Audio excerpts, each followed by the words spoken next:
Good morning, members of the task force and the committee. I would like to express my gratitude for being invited to testify to the current task force created under the People's Chamber and the American public.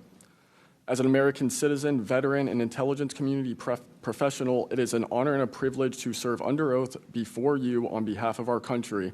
I speak for myself and no former agency or company I have been previously affiliated with. My name is Dylan Borland, a former 1N1 geospatial intelligence specialist for the United States Air Force in an active duty enlisted capacity from 2010 to 2013. I've also been employed with BAE Systems and Intrepid Solutions as a senior analyst, expert in analyzing video, radar, and advanced electro-optical imagery for official identification of aerial order of battle as well as naval and ground order of battle. I'm a federal whistleblower, having testified to both the ICIG and AARO with direct firsthand knowledge of and experience with craft and technologies that are not ours and are reportedly operating without congressional oversight. Because of my direct knowledge of the reality of certain legacy UAP programs, my professional career was deliberately obstructed, and I have endured sustained reprisals from government agencies for over a decade. From 2011 to 2013, I was stationed at Langley Air Force Base, Virginia, conducting 24-hour operations via manned and unmanned aerial vehicles for Special Operations Forces in the global war on terror. During the summer of 2012, my team was on standby for weather, and I returned to my barracks on base, and at approximately 01:30, I saw an approximately 100-foot equilateral triangle take off from near the NASA hangar on the base. The craft interfered with my telephone, did not have any sound, and the material it was made of appeared fluid or dynamic. I was under this triangular craft for a few minutes, and then it rapidly ascended to commercial jet level in seconds, displaying zero kinetic disturbance, sound, or wind displacement. Some years after that experience, I was further exposed to classified information from the UAP legacy crash retrieval program through a sensitive position I held within a special access program. During this time, intelligence officers approached me in fear for their own careers, citing misconduct within these programs and similar retaliation that I was already enduring at this time.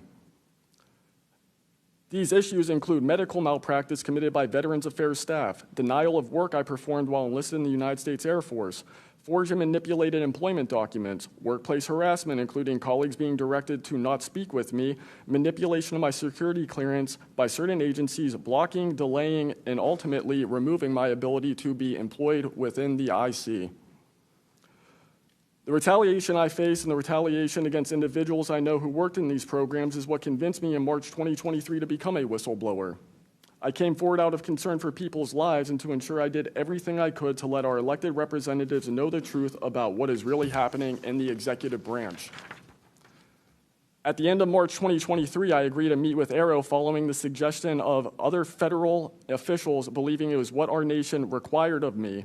I had reservations with AARO due to assessments they were reporting publicly at the time as a misrepresentation of the truth.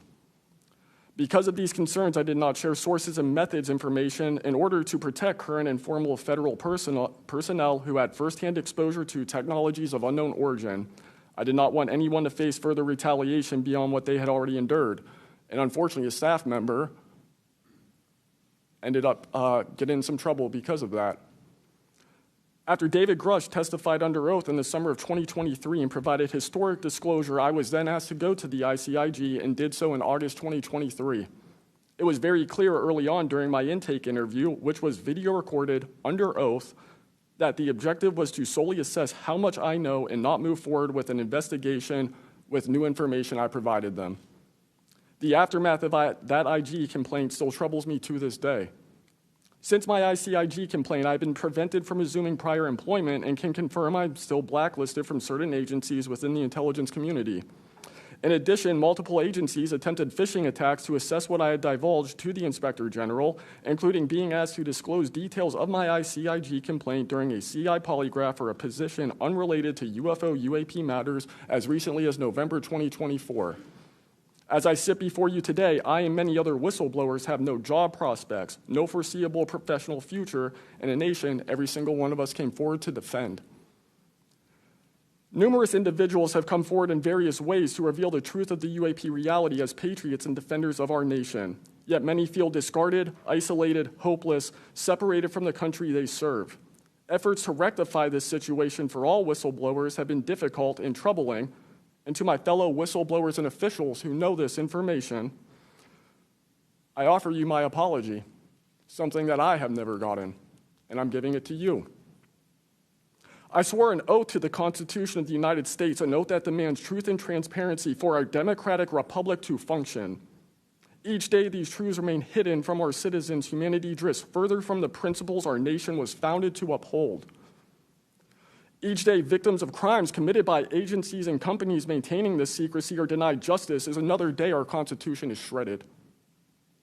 In 2023, Patriots provided this committee and the executive branch with undeniable proof of the UAP reality, and I commend your continued commitment. The future of humanity is one which we either travel to the stars or regress to the Stone Age with this technology. My career has been to deliver critical information to decision makers. Your role as elected by your representatives is to act on it. The time to act is now. Thank you.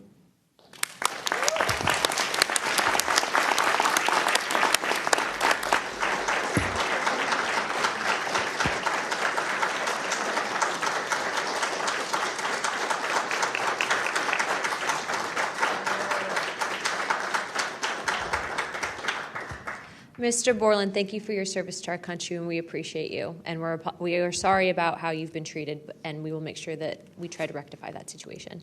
Thank you, ma'am. Mr. Spielberger, please, your opening remarks. Chairwoman Luna, Ranking Member Crockett, and task force members, thank you for the opportunity to testify here today about the importance of strengthening whistleblower protections, especially in the context of national security. I'm a senior policy counsel at the Project on Government Oversight, a nonpartisan independent watchdog organization that investigates and exposes waste, corruption, abuse of power, and when the government fails to serve the public or silences those who report wrongdoing. Whistleblowers are the first line of defense to root out waste, fraud, abuse of power, and corruption in our government. Congress relies on whistleblowers so that it can fully exercise its oversight and legislative authorities. It's understandable that former presidents of both parties have often taken a hostile approach toward whistleblowers. Their disclosures can embarrass the president and their political party or even lead to a national scandal. But whistleblowers continue to play a vital role during both Democratic and Republican administrations. They help Congress and the public identify and understand what government corruption looks like. Their disclosures fuel investigations and allow us to address wrongdoing and hold those responsible to account. That's why historically there's been a strong bipartisan consensus in Congress to support and protect whistleblowers. Doing so protects the country and ensures our government is more responsive and accountable to the people.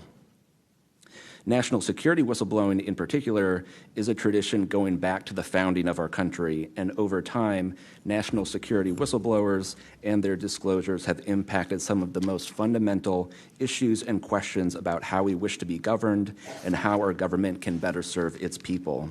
From the role the U.S. plays around the world to holding powerful actors accountable, government ethics and transparency, human rights and civil liberties, executive branch authority, First Amendment freedoms of speech and dissent, freedom of the press, and the public's interest and right to know. Despite this invaluable public service, blowing the whistle comes at great personal risk. Whistleblowers risk losing their jobs, careers, livelihoods, and reputations.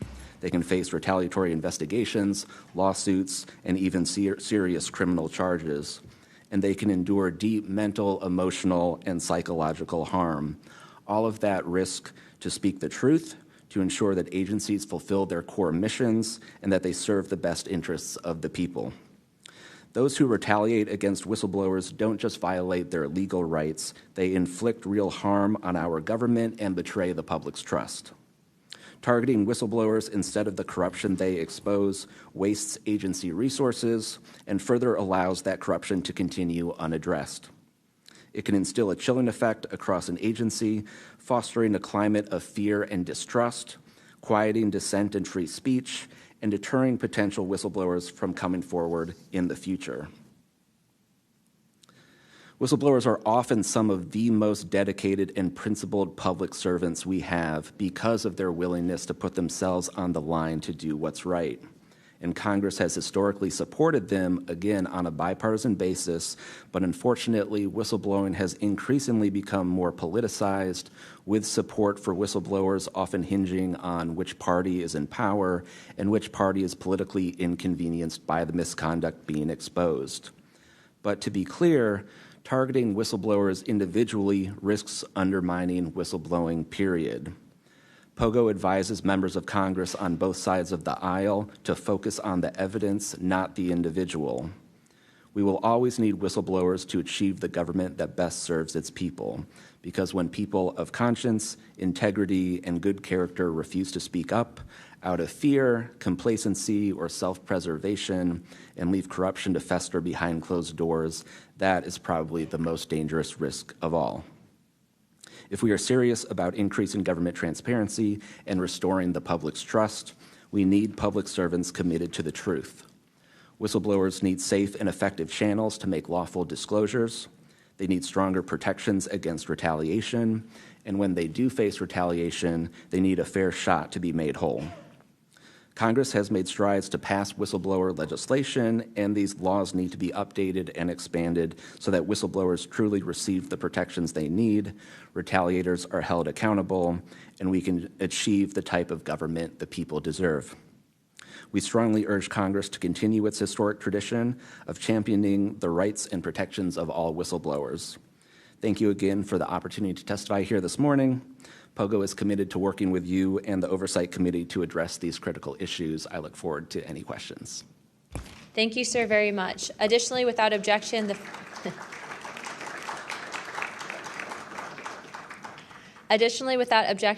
following members are waived onto the task force for the purpose of questioning witnesses at today's hearing: Representative Perry of Pennsylvania and Representative Grothman of Wisconsin. Sorry, and Representative Biggs from Arizona. I already got you, but yeah, we're good. Without objection, so ordered. I now recognize myself for 5 minutes of questioning. As my friend Mr. Moskowitz might have to go, would you like to go now? Okay, all right. Mr. Borland, in your testimony, you described witnessing large triangular craft while stationed at Langley Air Force Base in 2012. Can you explain what you observed in terms of size, behavior, and why you're confident it was not conventional technology? Great question, ma'am. So on the base, I lived in the barracks. There was a little smoke pit outside. I was there on the telephone and looking across to the flight line, and I see a white light pop up and stop about 100 feet in the air. I thought it was a weather balloon. I've seen tests from there before, weeknight, normal thing, not surprising. I actually finished my cigarette, and I began walking up towards the flight line. There is a track, and because I was on 3 months of night work, I would walk the track at night when we were weathered down.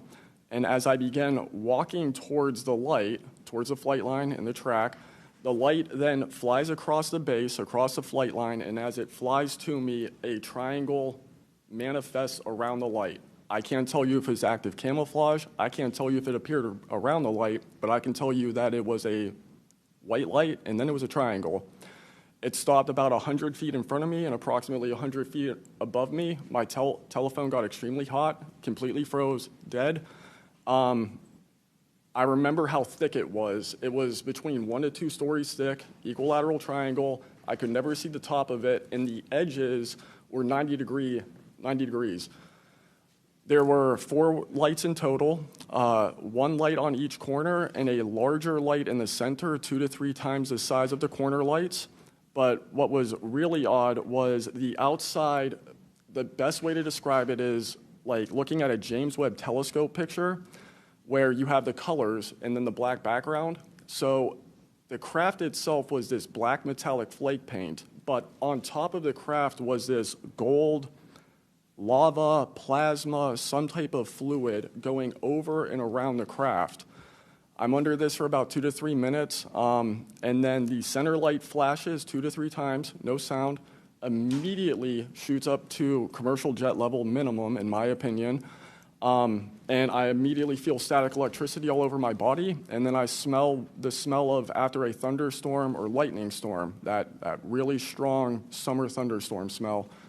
Gets up to flight level. I'm trying to get my phone reset, and I can only see the center light at this point. If I didn't actually see it take off, I would have thought it was a star.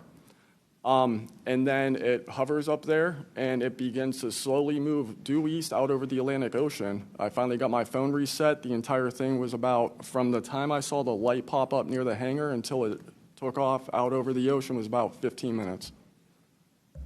And following up to that question, after you disclose this information to the intelligence community, Inspector General, you're subject to phishing attempts and job blacklisting. How widespread do you think this is across the intelligence community for those who raise concerns regarding UAP programs?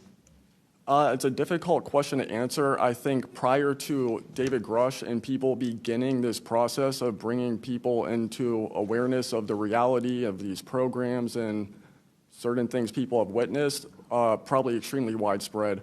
I think today there's still an issue, but because people are able to come before you and people are speaking out, I think it has been somewhat less.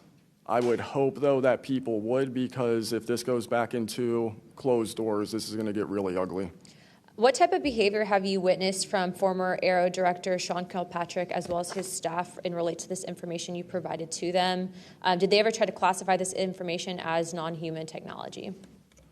Good question. The problem with this is that I know what I experienced firsthand, and I know other things. I think the staff at Aero that I met with in March of 2023, I think they were good people doing the job they were told to do. I did not meet with Kirkpatrick. He was either not present or did not want to meet me that day. However, they did classify information about the reality of this subject, and it was very concerning because in my Aero MFR, they had actually referenced a former staff member that was the one who told me to go there, and they probably shouldn't have done that. And real quick before my time is up, and we might go to second round of questioning just so you're all aware, how important, given everything that you've seen and experienced, is the UAP Disclosure Act of 2025 in restoring both public accountability and trust? I think very important. I would hope, though, that the 7-year window could be shrunk, my opinion, but very important. The truth needs to be known. Thank you very much. I now recognize Jared Moskowitz of Florida. Thank you, Madam Chairwoman. Thank you for allowing me to wave on to the committee. I remember, the last committee when we had a bunch of former military personnel folks that either served on bases, were pilots, or were in different programs experiencing knowledge. It made me recognize that the narrative has changed, right? It's politically convenient for the government if you all weren't military folks in suits. It would be much better if you pulled up in Winnebagos and were wearing hats. And so the picture of this, because that's important for the American people on how you tell a story, what the message looks like, and who the messenger is. So this is now the second or third committee where we have former military folks with impeccable records, with information and knowledge. And it's definitely clear on a bipartisan basis that we have to protect our whistleblowers. There's no doubt. And in a day in which it's really hard to tell what's true or not from a political standpoint. And so I don't really know what is true. I don't know on this subject. But I do know when we're being lied to. And we are definitely being lied to. There's just no doubt about that. Mr. Wiggins, I want to talk to you. I find your background and testimony compelling. When you first saw what you were looking at, what were your first thoughts? My first thoughts were, I think everything that I was told and taught as a kid and as growing adult no longer, was applicable. If I'm able to see something that I thought defies gravity in such a way, then what else could be possible?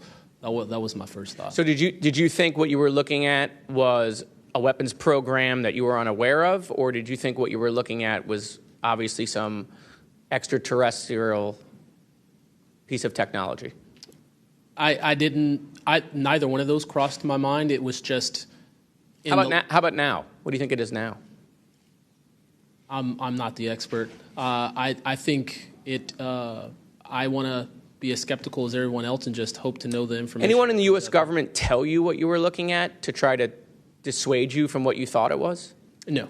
So no one was like, oh, there was some anomaly with the technology. No one from the government did that? No one. How do you think you were treated when you reported this information or have talked about, the Tic Tac video is well out there. It's well reported. How were you treated? I've had no pushback at all. I haven't had anyone reach out to me or try to, dissuade me in either direction, militarily speaking. So I was treated fair, and I appreciate the Navy itself with assisting me with coming here to being able to testify. That's good. So what do you think the American people should take away from watching your video, right? Because when we watch it, obviously, right, we've never seen anything like that. It defies what we know to be technologically possible. What are we supposed to think? Someone's lying about something. Someone's hiding something, right? That's not normal what you looked at. I think what the American people should think when seeing that video, along with others before me, is that there is something out there, and we should know as the people what it is.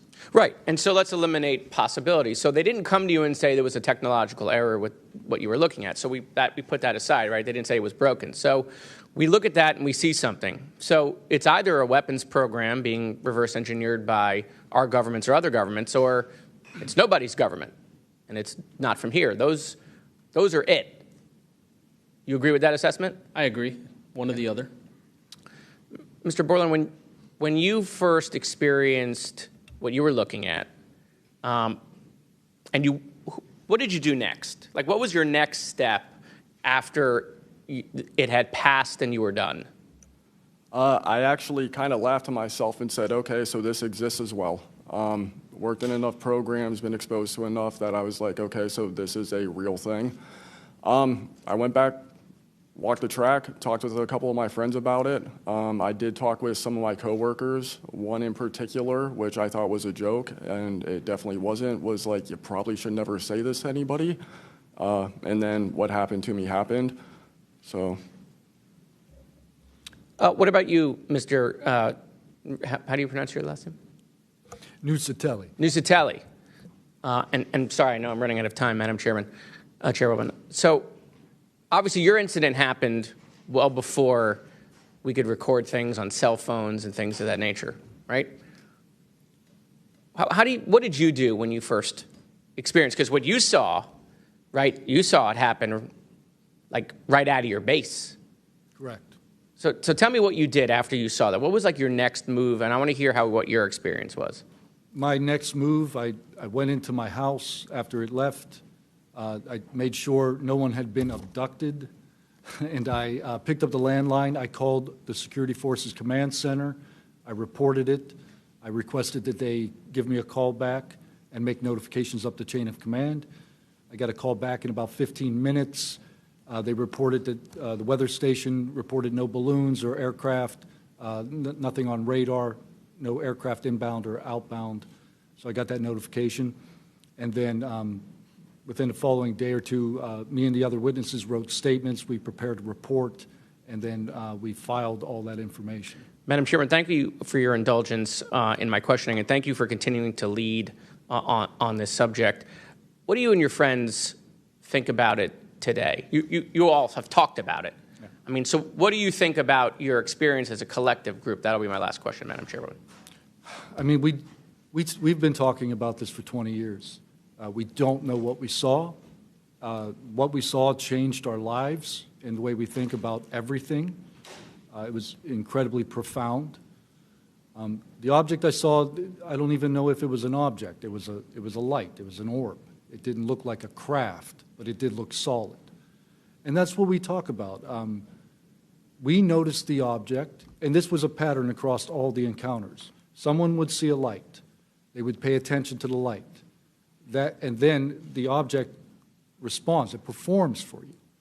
And then they come down and they investigate you. So it's almost like they're curious. So that's the thing we primarily talk about. Why did it come? after we noticed it. Maybe it noticed us after we noticed it. You're welcome. I now recognize Representative Mace for 5 minutes. Thank you, Madam Chair, and I want to thank all of our witnesses for being here today. Mr. Borland, I'd like to start with you and ask a few questions. Were there any other witnesses when you saw the equilateral triangle? Were there other witnesses that saw the same thing? Not to my knowledge, ma'am.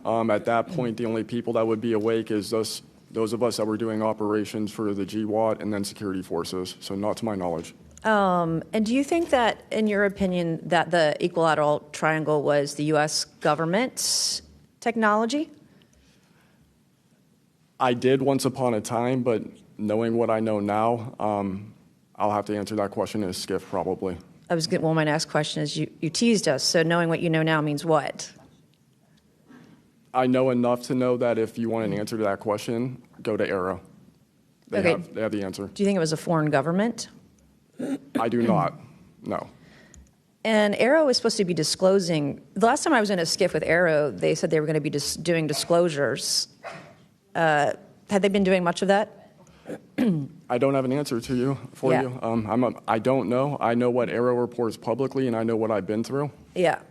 And some of this stuff can be, I think, debunked, right? Sometimes there are weather balloons that look kind of a little funky, or drones or whatever, depending on the angle, direction, speed, et cetera. Are you scared for your safety? That's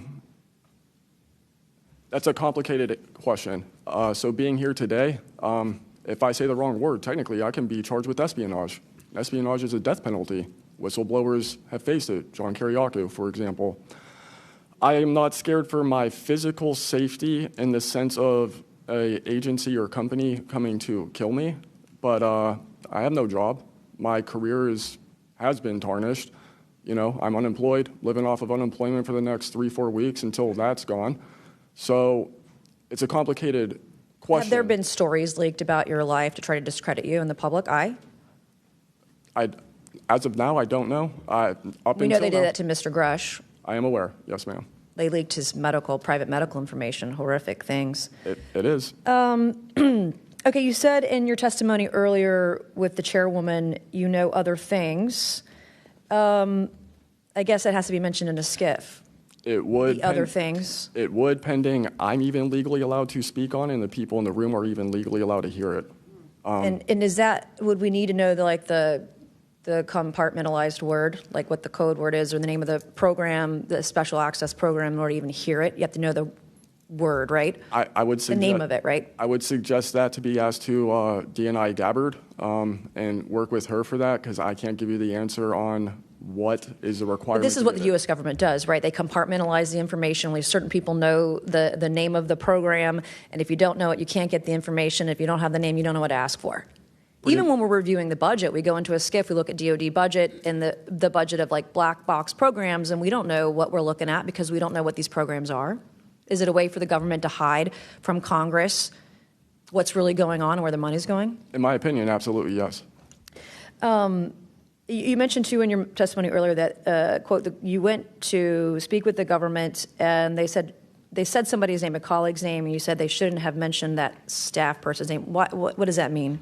A Senate staffer who is the one who helped me get to Arrow recommended me I go there, gave me the email and the phone number because I could not find that information at all at the time. In fact, I believe you guys have talked about how Arrow didn't even have a website for quite a period of time. We were told they were going to do disclosures, both what they've debunked, because some of it can be debunked, and then what they haven't been able to debunk. And to my knowledge, it hasn't been a thing. I only have 1 minute left, so Mr. Knapp, we were definitely going to watch every documentary. You guys have you and Jeremy have done a terrific job. I usually have more questions than I have answers. I think we all do, and you guys are doing a terrific job to bring information to the public. Do you think that any of this is a psyop by the U.S. government? Entirely possible. I mean, our government and other governments have admitted that they've tried to use UFOs to cover secret projects. But I think they also do some reverse engineering of those claims. So years after people start seeing UFOs over Area 51, for example, they come up with the story, oh, yeah, that was, we planted that story. So I read in a major newspaper just a couple of weeks ago, they planted this story. An Air Force colonel went out into the desert, went to a bar at Rachel, and gave them some fake UFO photos, and that's how the whole story about Area 51 started, which is preposterous. Yeah, and I didn't even get to the crash retrieval program stuff yet, Ms. Chairwoman. There's just so much. Okay, thank you so much for your time today. I wish we had more time. Thank you, Madam Chair.